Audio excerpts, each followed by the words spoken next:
Hello, everyone. Welcome to Celsius 233, your go-to place for fiction book summaries. Today, we will step into the world of Mice and Men by John Steinbeck. Of Mice and Men by John Steinbeck, published in 1937, is a poignant novella set during the Great Depression. It follows the lives of George Milton and Lennie Small, two displaced migrant workers striving for a better future in California. A blend of friendship, dreams, and tragedy, this classic explores the human condition with profound simplicity. Plot summary. The sun hung low over the Salinas Valley as the waters of the river glided softly past the golden foothills. Two men emerged from the woods, their footsteps crunching on the dry path. George Milton, small and sharp-featured, led the way, while Lennie Small, a hulking man with a shapeless face and childlike manner, trailed behind. Their clothes were worn, and they carried all their belongings in tight bundles slung over their shoulders. Lennie's hands played with a small, dead mouse, stroking its fur until George snatched it away, admonishing him for risking sickness by petting a decayed creature. As dusk deepened, the men stopped by the riverbank. George outlined their plans for the future, a vision of independence where they would own a piece of land, grow their food, and Lennie could tend rabbits, his favorite animals. Lennie clung to this dream with a fierce, almost desperate, joy. Before they rested, George made Lennie promise to return to the brush by the river if ever he found himself in trouble. The next morning, the two arrived at a ranch where they hoped to find work. The bunkhouse was stark, its walls bare save for the workers' modest belongings. The ranch boss questioned George's unusual arrangement, with Lennie suspicious of why one man would care so much for another. George deflected the inquiry, claiming Lennie was his cousin who had been kicked in the head by a horse as a child. The other ranch hands soon revealed their characters. Candy, an old swamper with a mangy dog, shuffled about with a kind but weary demeanor. Curly, the boss's son, was a wiry man with a quick temper and a chip on his shoulder, particularly towards larger men like Lennie. Curly's wife, young and heavily made up, lingered near the workers with a brittle, flirtatious air that masked her deep loneliness.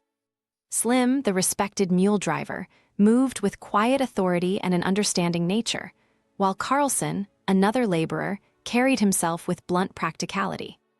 As days passed, tensions simmered. Curly's aggressiveness and his wife's habit of seeking attention kept everyone on edge. Lennie, fascinated by soft things, became enchanted with the newborn puppies Slim allowed him to pet. Meanwhile, George and Lennie shared their dream with Candy, who offered his life savings to join them, envisioning a peaceful end to his working days. This plan, whispered late at night, became their shared beacon of hope. But trouble lurked in the shadowed corners of the ranch. One evening, Curly, looking for a fight, turned on Lennie. Though reluctant, Lennie defended himself when George urged him to. His immense strength shattered Curly's hand, leaving the bully humiliated. Slim warned Curly to keep the incident quiet to avoid ridicule, and for a time, the ranch settled into an uneasy calm. Loneliness and isolation wove their way through the lives of the ranch hands. Crooks, the stable buck, lived segregated from the others because of his race. One evening, Lennie wandered into his room, drawn by a flickering light. At first, Crooks was defensive, but Lennie's innocence disarmed him. They spoke of dreams and loneliness, and Crooks, momentarily hopeful, considered joining George, Lennie, and Candy's plan. But the intrusion of Curly's wife, who ridiculed and threatened Crooks, quickly shattered this fragile connection. Later, while the ranch bustled with work, Lennie stayed behind in the barn, stroking his puppy. When it died in his care, he was overcome with sorrow. Curly's wife entered, seeking someone to talk to, someone who might see her beyond her role as Curly's possession. She confided in Lennie about her dashed dreams of becoming an actress and her unhappy marriage. Lennie, fixated on her soft hair, asked if he could touch it. At first, she obliged, but when he tugged too hard, she panicked. Frightened and confused, Lennie tried to quiet her, his great strength unintentionally snapping her neck. Realizing what he had done, Lennie fled to the riverbank as George had instructed. Back at the barn, the other men discovered Curly's wife's lifeless body. Curly, enraged, led a mob to hunt Lennie, eager for vengeance.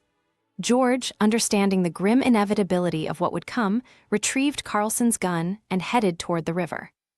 The light of the setting sun painted the riverbank in hues of red and gold as Lennie waited in the brush, murmuring to himself about tending rabbits. George appeared, and Lennie, sensing no danger, greeted him warmly. George asked Lennie to imagine their dream once more: the land, the animals, the rabbits. Lennie's face lit up as George described their future, a life free from fear and hardship. As Lennie smiled, lost in the vision, George raised the gun and, with a steady hand, ended his friend's life.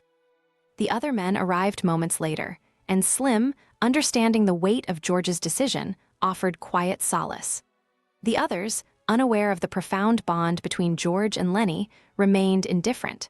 Together, George and Slim walked away, leaving behind the broken dreams that had carried them through so many miles. That's a wrap, but the journey doesn't end. Explore more books by John Steinbeck. You'll find the details in the description or on Celsius 233. Remember, while our summaries capture the essence, they can never replace the full experience of reading the book. If this summary intrigued you, consider diving into the complete story, buy the book, and immerse yourself in John Steinbeck's original work. Bye-bye, take care, have fun.